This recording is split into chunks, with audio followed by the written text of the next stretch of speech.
Students, welcome to my YouTube channel smart chemistry, जिसका कि slogan है hard worker versus smart worker. मैं अपने इस लेक्चर के अंदर आप लोगों को सेकेंड ईयर की केमिस्ट्री में तमाम पंजाब के बोर्ड्स में आने वाले 2025 के क्वेश्चंस में से सबसे पहले शॉर्ट क्वेश्चंस जो है उनको डिस्कस करने जा रहा हूं कि किस तरह से स्टूडेंट्स उनको थोड़े से टाइम के अंदर जो है वो उनको अच्छे तरीके से प्रिपेयर कर सकते हैं। तो लेट्स से कि क्वेश्चन नंबर वन है, what are the improvements made in मेनलीफ पीरियड टेबल। तो मेनलीफ पीरियड टेबल के अंदर क्या इंप्रूवमेंट्स जो है वो की गई थी। तो यू नो के मेनलीफ का पीरियड टेबल जो है वो एटॉमिक मास के ऊपर बेस किया गया था, लेकिन बाद में इसको रिप्लेस कर देगा एटॉमिक नंबर पे। तो पहला पॉइंट ये है कि atomic number was declared as periodic function instead of the atomic mass. उसके बाद आप लोग जानते हैं कि मिसफिट पेयर अरेंजमेंट के पोटाशियम और आर्गान का जो है वो मिसफिट पेयर का जो है वो तनाजा था कि argon 40 was placed before potassium 39। तो इसको मेंडलीफ जो है वो जस्टिफाई नहीं कर सका था कि 40 जो है वो पहले क्यों आया, 39 बाद में क्यों आया। हालांकि 39 पहले आना चाहिए था, 40 बाद में आना चाहिए था। तो ये इंप्रूवमेंट इसमें की गई एटॉमिक नंबर के लिहाज से। जब इनको अरेंज किया गया तो आर्गान का एटॉमिक नंबर 18 था, पोटाशियम का 19 था। तो ये प्रॉब्लम ऑटोमेटिकली सॉल्व हो गया। Mean 18 argon 40 was justified before 19 potassium 39। Third point इसमें स्टूडेंट्स ये है कि मेंडलीव के पीरियड टेबल में नोबल गैसेस के लिए कोई स्पेस जो है वो स्पेसिफाई नहीं की गई थी। तो बाद में मॉडर्न पीरियड टेबल के अंदर इसको बिल्कुल right corner, top right corner के ऊपर ग्रुप 8A के नाम से इसको इंट्रोड्यूस करवा दिया गया। और जो लास्ट प्रॉब्लम था वो ये था कि बहुत सारे डिसिमिलर एलिमेंट्स जो थे उनको एक ही ग्रुप के अंदर प्लेस कर दिया गया था। जिस तरह से कि अल्कली मेटल्स और काइनेज मेटल को इकट्ठा रख दिया गया था, अल्कलाइन अर्थ मेटल्स को और जिंक कैडमियम मर्क्यूरी को इकट्ठा रख दिया गया था। तो ये एक बड़े ग्रुप को उन्होंने बाद में छोटे ग्रुप्स पे, सब ग्रुप्स के अंदर डिवाइड कर दिया गया। जिस तरह से कि आप लोगों के सामने ये लिखा हुआ है कि beryllium, magnesium, calcium, strontium, barium जो है इसको हमने 2A का नेम दे दिया और जिंक कैडमियम मर्क्यूरी जो है ये 2B।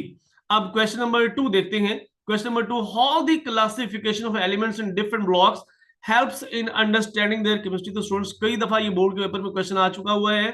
तो इसकी क्लासिफिकेशन आप लोग जानते हैं कि S block, P block, D block और एफ ब्लॉक में हम इनको डिवाइड करते हैं। और ये डिवीजन जो है ये इसलिए की गई कि जब हम इलेक्ट्रॉनिक कन्फिग्रेशन एलिमेंट्स की लिखते हैं तो लास्ट इलेक्ट्रॉन जिस सबशेल के अंदर फॉल करता है वही उसका ब्लॉक होता है। तो एस ब्लॉक में आप लोग जानते हैं ग्रुप 1A अल्कली मेटल और group 2A alkaline earth metal आते हैं। पी ब्लॉक एलिमेंट्स में ग्रुप 3A से लेके 8A तक के एलिमेंट्स आते हैं एक्सेप्ट हीलियम। और डी ब्लॉक में एस और पी ब्लॉक के दरमियान में जितने भी एलिमेंट्स आते हैं स्टूडेंट्स वो सारे हमने डी ब्लॉक के अंदर जो प्लेस किए गए ये सारे के सारे मेटल्स हैं। और एफ ब्लॉक बिल्कुल पीरियड टेबल के एंड पे हमने दो सीरीज जो है वो प्लेस की हुई है जिसे हम लेंथेनाइड्स और एक्टेनाइड्स कहते हैं, रेयर अर्थ्स भी इन्हें हम कहते हैं। अब लास्ट पे जो इंपॉर्टेंट पॉइंट है वो कि ये क्लासिफिकेशन क्यों की गई और इससे हमें क्या जो है वो हेल्प मिलती है। तो कहते हैं this classification is useful in understanding their chemistry specially their valency and oxidation states. तो चलते हैं क्वेश्चन नंबर 3 के ऊपर। How do you justify the position of hydrogen at the top of group 1A elements. Alkali metals जो है उसके ऊपर hydrogen को प्लेस करने की रीजन क्या थी। तो मैंने 4 पॉइंट्स जो रिजेम्बलेंसेस के यहाँ पे प्लेस किए हैं। पहला पॉइंट स्टूडेंट ये है कि both have one electron in their valence shell to form positive one oxygen state.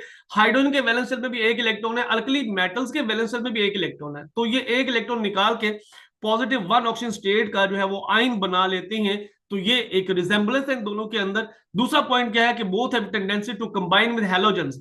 Hydrogen जो है ये भी हैलोजन के साथ मिलकर कंपाउंड बना लेता है, अल्कली मेटल्स जो है ये भी हैलोजन के साथ मिलकर कंपाउंड बना लेते हैं। तीसरा पॉइंट स्टूडेंट्स जो आसानी से याद रह जाने वाला वो ये है, both can form ionic compound which ionize in water. कि दोनों दोनों से मुराद, अगेन मैं बार बार ये कहता हूं कि दोनों से मुराद ये होगा कि हाइड्रोजन जिस ग्रुप के साथ हम रिजेंबल करने जा रहे हैं उसकी हम प्रॉपर्टीज जो है वो मेंशन करते हैं। दोनों आयनिक कंपाउंड बनाते हैं जो कि वाटर के अंदर आयनाइज हो जाते हैं। और दोनों मीन अल्कली मेटल भी रिड्यूसिंग नेचर के होते हैं जबकि हाइड्रोजन जो है वो भी रिड्यूसिंग नेचर का होता है। तो क्वेश्चन नंबर 4 की तरफ चलते हैं students. How do you justify the position of hydrogen at the top of group 7A elements. Halogens के साथ इसकी क्या रिजेम्बलेंसेज है।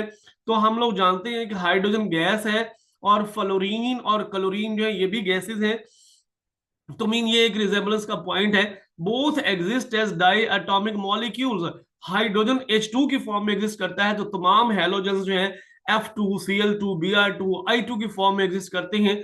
थर्ड पॉइंट क्या है कि both require one electron to complete the valence shell and form ion with negative one charge. के दोनों अपने वैलेंस शेल को कंप्लीट कर लेते हैं जब एक इलेक्ट्रॉन मिलता है। हाइड्रोजन को तो वैसे ही वैलेंस शेल में 2 इलेक्ट्रॉन होंगे तो वो कंप्लीट हो जाएगा, मीन इसका डुप्लेट कंप्लीट हो जाएगा, और जो हैलोजन है उनका ऑक्टेट कंप्लीट हो जाएगा। तो दोनों जो है वो -1 वाले आयन जो है वो बना सकते हैं। और फोर्थ पॉइंट स्टूडेंट्स ये है कि both form stable ionic compounds with alkali metals. दोनों जो है आयनिक कंपाउंड बना लेते हैं अल्कली मेटल्स के साथ। मीन हाइड्रोजन जब सोडियम के साथ रिएक्शन करेगा तो सोडियम हाइड्रेट बनेगा, वो भी आयनिक कंपाउंड है। और फ्लोरीन क्लोरीन जो है वो भी जब सोडियम के साथ रिएक्शन करेंगे तो सोडियम फ्लोराइड और सोडियम क्लोराइड बनेंगे, वो भी आयनिक कंपाउंड्स है।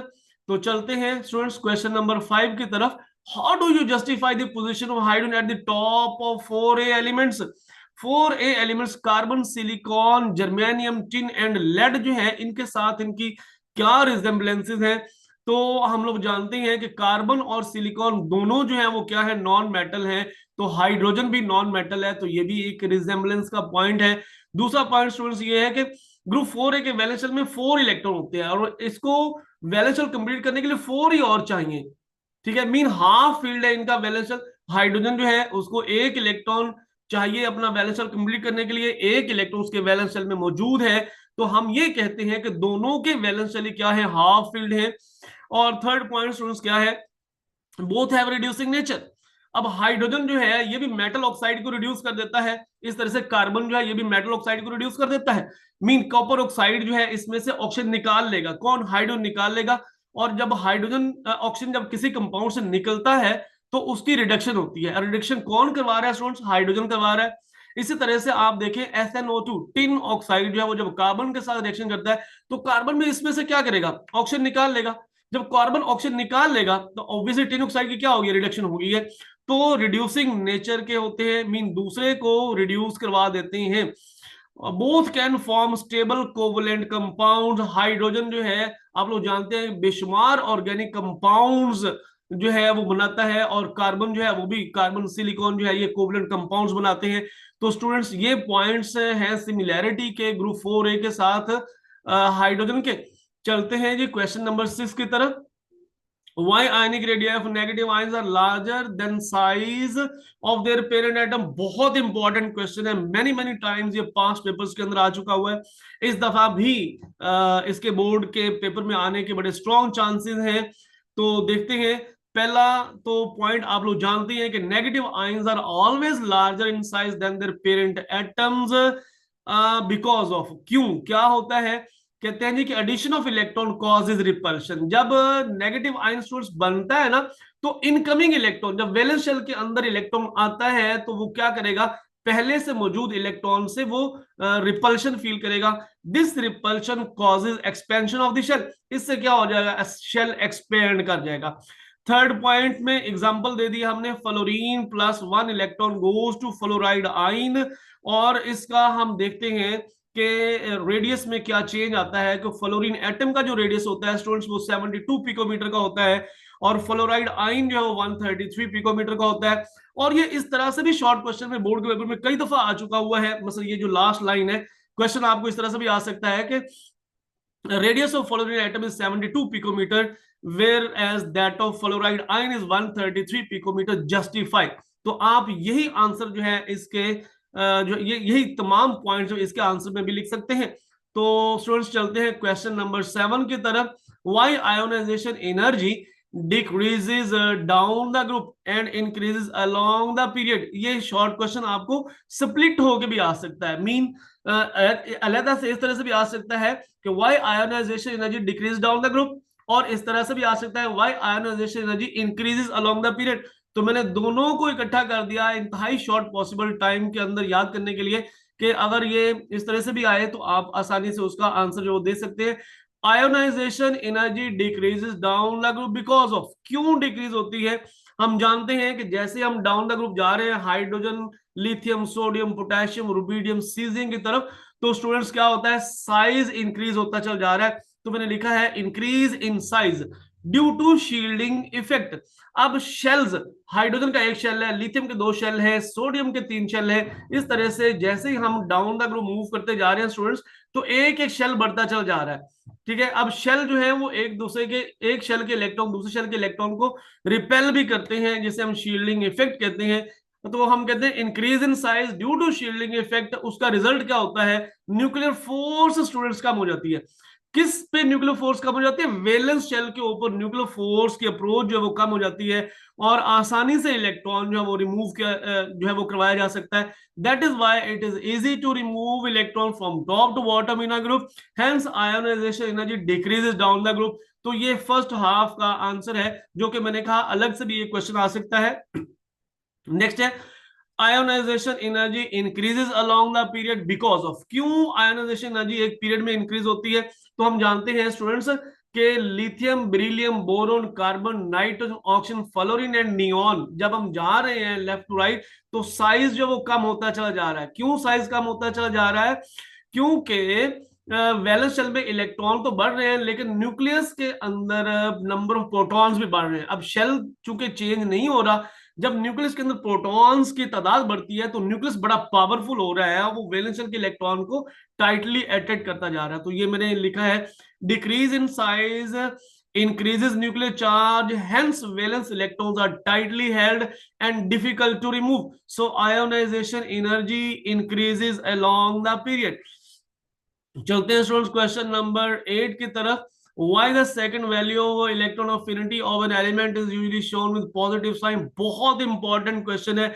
many times ये पास पेपर अगर आप लोग देखेंगे, तो many times ये पास पेपर के अंदर आ चुका है। 2024 में, 2023 में, 2022 में, मुख्तलिफ बोर्ड्स के पेपर्स में आप लोग देखेंगे तो आप लोगों को ये क्वेश्चन भी मिलेगा कि why second value of electron affinity. तो सबसे पहले हमें इलेक्ट्रॉन अफिनिटी की डेफिनेशन करना है।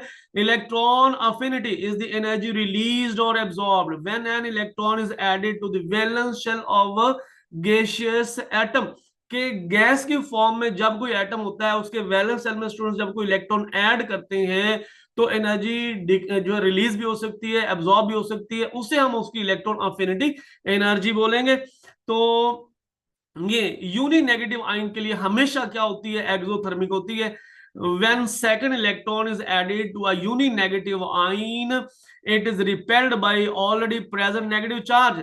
कि जब हम एक इलेक्ट्रॉन किसी भी एटम के वैलेंस शेल में ऐड कर देते हैं, वो नेगेटिव आयन बन चुका होता है, उसके पास इलेक्ट्रॉन एक्स्ट्रा आ चुका हुआ है। जब हम एक और इलेक्ट्रॉन उसके वैलेंस शेल में ऐड करेंगे स्टूडेंट्स, तो पहले से जो मौजूद नेगेटिव चार्ज है वो इस आने वाले इलेक्ट्रॉन को क्या करेगा, रिपेल करेगा। सो इस रिपल्शन को ओवरकम करने के लिए हमें उस इलेक्ट्रॉन को एनर्जी प्रोवाइड करना पड़ती है। To overcome the repulsion, energy is absorbed.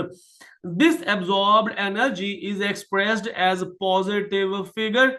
For example देखें, आप लोगों के सामने है कि जब हम ऑक्सीजन के वैलेंस शेल में एक इलेक्ट्रॉन ऐड करते हैं, तो एनर्जी रिलीज होती है -141 किलो जॉल पर मोल। का मतलब ये है, नेगेटिव साइन ये शो करता है एनर्जी रिलीज हो रही है। मैंने अभी बोला यूनी नेगेटिव आयन की फॉर्मेशन हमेशा एक्सोथर्मिक होगी। ठीक है, जब हम इस यूनी नेगेटिव आयन O-1 को जब हम एक इलेक्ट्रॉन और ऐड करते हैं, तो ये जो O-1 है, इसमें जो मौजूद नेगेटिव चार्ज है, आने वाले इलेक्ट्रॉन को ये रिपेल करेगा। तो इस रिपल्शन के नतीजे में एनर्जी क्या हो जाती है, एब्जॉर्ब होती है। तो कितनी एनर्जी एब्जॉर्ब हो रही है देख लें, +780 किलो जॉल पर मोल एनर्जी एब्जॉर्ब हो रही है। नेक्स्ट क्वेश्चन की तरफ चलते हैं। क्वेश्चन नंबर 9 है, why metallic character increases from top to bottom in a group of metals. Metallic character, तो स्टूडेंट्स याद रखिएगा, मेटेलिक तमाम मेटल्स जो है वो पॉजिटिव आयन बनाना चाहते हैं, वो इलेक्ट्रॉन लूज करना चाहते हैं। तो इट मींस कि आयोनाइजेशन एनर्जी से इसका बड़ा ही गहरा ताल्लुक है। जितनी आयोनाइजेशन एनर्जी कम होगी किसी एलिमेंट की, उतना उसका मेटेलिक कैरेक्टर ज्यादा अच्छा होगा। तो हम कहते हैं कि मेटेलिक कैरेक्टर और आयोनाइजेशन एनर्जी एक दूसरे के इनवर्सली प्रोपोर्शनल होते हैं। तो मैंने यहां पे लिखा है, metallic character increases from top to bottom because of. क्यों इंक्रीज होता है, increase in size, decrease in the nuclear charge. Size बढ़ता जा रहा है शील्डिंग इफेक्ट की वजह से, और न्यूक्लियर चार्ज स्टूडेंट कम होता जा रहा है। जिसकी वजह से ये इलेक्ट्रॉन आसानी से रिमूव कर देते हैं और आयोनाइजेशन एनर्जी डिक्रीज होती है। जब आयोनाइजेशन एनर्जी डिक्रीज होती है तो इलेक्ट्रो पॉजिटिव करेक्टर इंक्रीज होता है, लिहाजा हम कहते हैं कि मेटेलिक करेक्टर जो है वो टॉप टू बॉटम बढ़ेगा। ओके जी, क्वेश्चन नंबर 10 की तरफ चलते हैं। Explain the variation in melting points along the short periods. बड़ा ही इंपॉर्टेंट ये क्वेश्चन है, अक्सर बोर्ड के पेपर में आता है। तो ये दो मुख्तलिफ तरीकों से क्वेश्चन जो है वो आ सकता है कि ग्रुप 1A से 4A तक मेल्टिंग पॉइंट क्यों बढ़ता है, ऑनवर्ड क्यों डिक्रीज होता है, इस तरह से भी आ सकता है, या सिंपल इस तरह से भी आ सकता है कि explain the variation in melting points. तो इसकी रीजन क्या है कि melting point depend upon the binding electron. Students, जितने बाइंडिंग इलेक्ट्रॉन ज्यादा होंगे उतना मेल्टिंग पॉइंट ज्यादा होगा। ग्रुप 1A के जो एलिमेंट्स है उनका बाइंडिंग इलेक्ट्रॉन एक होता है, ग्रुप 2A के 2 होते हैं, 3A के 3 होते हैं, 4A के 4 होते हैं। सो 1A से 4A तक बाइंडिंग इलेक्ट्रॉन बढ़ते जा रहे हैं। From 1A group 1A to group 4A binding electron increases, hence melting point also increases. So carbon जो है उसका मेल्टिंग पॉइंट सबसे ज्यादा होगा डायमंड और ग्रेफाइट की फॉर्म में। ऑनवर्ड जब हम मूव करेंगे ग्रुप 5A से 8A की तरफ, तो 5A के बाइंडिंग इलेक्ट्रॉन मोस्टली 3 होते हैं, 6A के 2 होते हैं, 7A का 1 होता है और 8A का कोई बाइंडिंग इलेक्ट्रॉन नहीं होता, बिकॉज 8A जो है वो बॉन्ड नहीं बनाते। तो हम कहते हैं फिर 5A से 8A तक बाइंडिंग इलेक्ट्रॉन डिक्रीज हो रहे हैं, लिहाजा उनका मेल्टिंग पॉइंट भी डिक्रीज होगा। Moreover the elements exist as independent individual molecules, hence melting point decreases। Question number 11 की तरफ मूव करते हैं।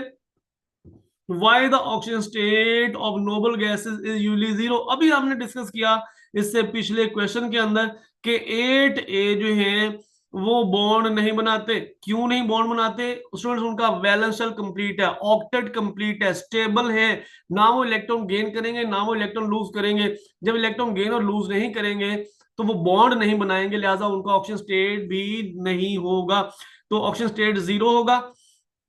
ऑक्सीजन स्टेट किस पे डिपेंड करता है ये हम देखते हैं। Oxygen state depend upon the valence electron or the difference from the octet, के वैलेंस इलेक्ट्रॉन के ऊपर डिपेंड करता है या फिर उसका जो ऑक्टेट से डिफरेंस है उसके ऊपर डिपेंड करता है।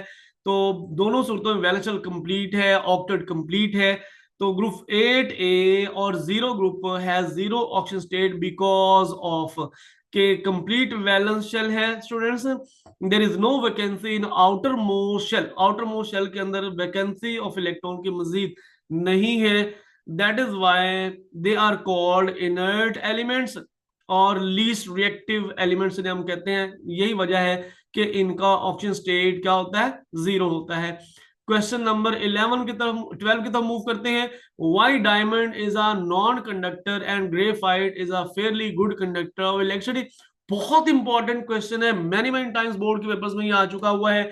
सो इलेक्ट्रिकल कंडक्टिविटी जो है स्टूडेंट्स ये डिपेंड करती है कि इलेक्ट्रॉन्स, फ्री इलेक्ट्रॉन्स किसी भी एलिमेंट के कितने हैं और कितने आसानी से मूव कर सकते हैं। तो देखें पहला point, electrical conductivity of element is due to presence of free electron या loose mobile electron in the outermost shell. के फ्री इलेक्ट्रॉन या लूज मोबाइल इलेक्ट्रॉन्स कितने हैं उसके ऊपर डिपेंड करती है। In graphite carbon atom is bonded to 4 other carbon atom having no free electron. हर कार्बन जो है वो फर्दर 4 कार्बन के साथ मिलकर बॉन्ड बनाए हुए टेट्राहीड्रल अरेंजमेंट है। तो चारों इलेक्ट्रॉन ये अपने वैलेंस शेल के यूटिलाइज कर लेता है बॉन्ड फॉर्मेशन के अंदर, लिहाजा इसके पास कोई जो है वो फ्री इलेक्ट्रॉन नहीं होता, ये बैड कंडक्टर होगा इलेक्ट्रिसिटी का। जबकि ग्रेफाइट में हम लोग जानते हैं हेक्सागोनल स्ट्रक्चर है, हर कार्बन फर्दर 3 कार्बन के साथ जो है वो कोवलेंट बॉन्ड बनाए हुए हैं। तो टोटल 4 इलेक्ट्रॉन होते हैं, 4 में से 3 बॉन्ड बनाने में इस्तेमाल हो गए हैं, तो एक इलेक्ट्रॉन हर कार्बन एटम के पास फ्री फॉर्म में पड़ा होता है जो कि फ्रीली मूव कर सकता है और वही रिस्पॉन्सिबल है इसके कंडक्शन के लिए। Whereas in graphite each carbon atom is bonded to 3 carbon atoms having 1 free electron, लिहाजा ग्रेफाइट जो है वो फेयरली गुड कंडक्टर होगा इलेक्ट्रिसिटी का। सो क्वेश्चन नंबर 13 की तरफ स्टूडेंट्स मूव करते हैं। D and F block elements are called transition elements. Give brief reason कि डी और एफ ब्लॉक एलिमेंट्स जो है इन्हें हम ट्रांजिशन एलिमेंट्स कहते हैं। क्यों, रीजन बता दे। तो इसके रीजंस जो है वो यहाँ पे नोट की गई हैं, इंतहाई इजी वे के अंदर आप लोग इनको याद कर सकते हैं कि their properties are in between S and P block elements. इनकी प्रॉपर्टीज एस और पी ब्लॉक एलिमेंट्स के दरमियान में है, दैट इज वाई इनको हमने प्लेस भी एस और पी ब्लॉक के दरमियान में किया हुआ है। दे show variable valency, variable valency show करते हैं। दे form complex compounds, complex compounds बनाते हैं, और इनके कंपाउंड स्टूडेंट्स कलर्ड होते हैं। कम से कम एक ऑक्सीजन स्टेट के अंदर जरूर कलर्ड होंगे, अगर तमाम में नहीं है तो आपने सिंपली ये पॉइंट जो है वो इनको पैराग्राफ की फॉर्म में लिख देना है कि फॉलोइंग आर द रीजंस कि their properties are in between S and P block elements, they show variable valency, they form complex compounds, their compounds are coloured. So move करते हैं नेक्स्ट क्वेश्चन नंबर 14 की तरफ। Question number 14 है lanthanide contraction control the atomic sizes of the elements 6th and 7th period, give reason. 6th और 7th period के अंदर lanthanides और actinides आते हैं, तो लेंथेनाइड्स और एक्टिनाइड्स दोनों का भी जिक्र यहाँ पे हो सकता है, लेकिन चूंकि ये क्वेश्चन बोर्ड के पेपर में कई दफा आया हुआ है इसी तरह से, तो इस तरह से हमने इसको प्लेस किया है। लेंथेनाइड कॉन्ट्रैक्शन होती क्या है और लेंथेनाइड्स क्या होते हैं? तो the elements of 6th period following lanthanum 57 are called lanthanides. पहले तो आपको ये पता होना चाहिए कि लेंथेनाइड्स होते क्या है। तो स्टूडेंट्स लेंथेनम 57 के बाद जितने भी एलिमेंट्स प्लेस किए गए हैं 14 एलिमेंट्स, वो लेंथेनाइड्स कहलाते हैं, और एक्टिनम 89 के बाद जो प्लेस किए गए हैं उन्हें हम एक्टिनाइड्स कहते हैं। तो ये जो लेंथेनाइड्स कॉन्ट्रैक्शन है क्या है, the decrease in their size is significant. जैसे हम सीरियम 58 से लेके ल्यूटियम 71 तक स्टूडेंट्स मूव करते हैं, जो कि सीरीज लेंथेनाइड सीरीज कहलाती है। 14 एलिमेंट्स है, इनके साइज में बड़ा सिग्निफिकेंट जो है वो डिक्रीज आ रहा होता है, जिसे हम लेंथेनाइड कॉन्ट्रैक्शन बोलते हैं। This decrease is prominent in longer period, D and F block दोनों के अंदर जो है ये बड़ी प्रोमिनेंट है, जिसे हम लेंथेनाइड कॉन्ट्रैक्शन कहते हैं। सो ये लेंथेनाइड कॉन्ट्रैक्शन बिल्कुल जो है वो क्या है, because of the smallest size और नंबर ऑफ 14 एलिमेंट्स जो एक ही पीरियड के अंदर प्लेस किए गए हैं, उनके अंदर जो है वो एक ही शेल के अंदर इलेक्ट्रॉन आता जा रहा है और न्यूक्लियस जो है वो इंक्रीज होता जा रहा है। तो साइज न्यूक्लियस पावरफुल होता जा रहा है और साइज जो डिक्रीज होता जा रहा है, जिसे हम लेंथेनाइड कॉन्ट्रैक्शन बोलते हैं। स्टूडेंट्स क्वेश्चन नंबर 15 की तरफ मूव करते हैं। Melting and boiling points of the elements increases from left to right up to middle of S and P block elements decrease onward. ये मैंने पहले भी आप लोगों को बताया था कि ये पहले भी क्वेश्चन हम लोग पढ़ चुके हैं, वहीं पे मैंने आपको बताया था कि ये क्वेश्चन इस तरह से भी आ सकता है, तो लिहाजा सेम वही आंसर होगा students. Melting and boiling point depend upon the binding electron, और हम जानते हैं कि 1a से 4a तक बॉन्ड बाइंडिंग इलेक्ट्रॉन जो है वो इंक्रीज होते हैं, लिहाजा मेल्टिंग और बॉइलिंग पॉइंट भी इंक्रीज होगा। Carbon has highest melting point as diamond या ग्रेफाइट के फॉर्म में। ऑनवर्ड 5a से 8a तक बाइंडिंग इलेक्ट्रॉन डिक्रीज होते हैं, लिहाजा स्टूडेंट्स मेल्टिंग और बॉइलिंग पॉइंट भी क्या हो रहा है, डिक्रीज हो रहा है। So move on to question number 16। Oxygen states vary in a period but remain almost constant in a group, give reason. बहुत इंपॉर्टेंट क्वेश्चन है, मेनी मेनी टाइम्स ये पास्ट पेपर के अंदर ये क्वेश्चन भी आ चुका हुआ है।